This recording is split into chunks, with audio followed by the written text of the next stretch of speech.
इस जलसे की जो शुरुआत है वो 25 तारीख से है। 25, 26, 27 को ये पूरा हो जाएगा।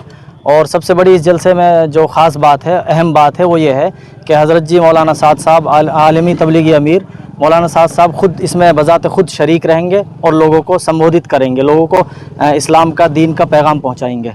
और चूँकि इस जलसे में टाइम कम मिला है, अचानक ये जलसे की तारीख़ मुतय्यन की गई है, तो लोगों में जोश, जज्बा और जो देखा जा रहा है वो यकीनन बहुत अलग है।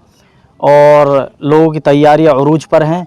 लोग काम करने के लिए अपने कामों को पीछे छोड़कर जलसे की, दीनी तबलीगी इज्तिमा की कामयाबी के लिए अपने आप को लगाए हुए हैं, मशगूल किए हुए हैं। अब से पहले ये 24 घंटे का जलसा रखा गया था, जी रखा गया था, लेकिन अचानक 3 दिन का जलसा। जी, उसकी वजह यह है, जो अडबर में जलसा मुनाकिद होने वाला था, उसमें जिन जमातों को तश्कील किया गया था, जो जमातें बनाई गई थी, उन्हीं जमातों को अल्लाह के रास्ते में निकालने के लिए 24 घंटे का ये इज्तिमा मुनाकिद किया गया। तो लोगों का मशवरा हुआ, हज़रत जी के सामने बात रखी गई, तो हज़रत ने एक दिन के बाद लोग ये फ़ोन के ज़रिए ये इत्तला दी कि भाई इस जलसे को 3 दिन का ही रखा जाए। और इसमें जैसे जो बड़े बड़े जलसे होते हैं पूरी मेवात का, ये जलसा पूरी मेवात का ही होगा और इसको 3 दिन का ही रखा जाए, 24 घंटे का नहीं। तो अडबर का जो जलसा है वो भी होगा या फिर यही रहेगा? अब इसको तो नहीं बता सकते, चूँकि ये तो बाद की चीज़ें हैं। हो सकता है कि हो भी जाए, हज़रत जी जैसे मशवरा देंगे, हज़रत जी की तरफ से जैसे हुक्म आएगा इंशाअल्लाह उसी के मुताबिक अमल किया जाएगा। फ़िलहाल तो उसको मुअख्खर कर दिया गया है।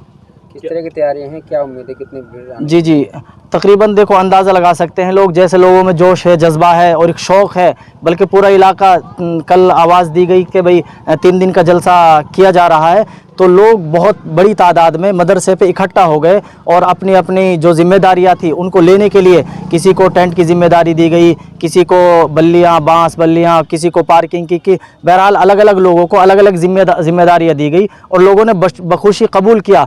किसी गाँव को 25 लाख की, किसी को 10 लाख की, किसी को 5 लाख की, ऐसा नहीं, ज़रा सा भी चूँ चिरा नहीं किया गाँव वालों ने, बल्कि फ़ौरन उसको कबूल कर लिया। जैसे हमारे अकाबिर उलमा ने, ज़िम्मेदारान ने लोगों को बताया कि आपकी ये ज़िम्मेदारी है, जी हमें कबूल है, मंजूर है, कोई बात नहीं, चूँकि दीनी इज्तिमा है, दीनी प्रोग्राम है और ऐसे प्रोग्रामों में खर्च करना ये सवाब का काम है, इस्लाम और दीन की बढ़ावा का काम है।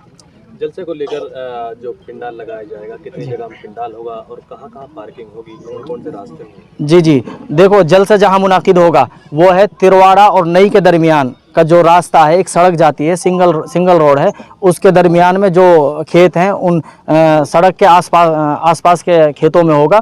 एक बात तो ये है, टेंट कितने खेतों में लगाया जाएगा, तकरीबन 10 किला में अभी मशवरा में तय पाया है और पार्किंग तकरीबन 3 या 4 जगह तय हो पाई है। 30 या 40 किला में पार्किंग का इंतज़ाम किया जाएगा इंशाल्लाह। और यहाँ 4-5 आसपास के बड़े गांव लग रहे हैं, सिंगार है, नई है, बिछोर है और बहुत सारे, तो इंशाल्लाह हतन गांव है। इंशाल्लाह मुझे लगता है कि जलसा बहुत कामयाब रहेगा। इतने कम मुद्दत में, इतने कम समय में इतनी तैयारियां और लोगों में जोश, ये यकीनन काबिल तारीफ़ है। लोकेशन ही मैं बता रहा हूँ आपको, लोकेशन है जब आप पुन्हाना से आओगे, तिरवाड़ा में दाखिल होगे, दाखिल होने के बाद जैसे ही आप नई की तरफ एंट्री करोगे तो उसी रोड पर यह जलसा मुनाकिद होने जा रहा है। तिरवाड़ा से जैसे आप तरफ एंट्री होगे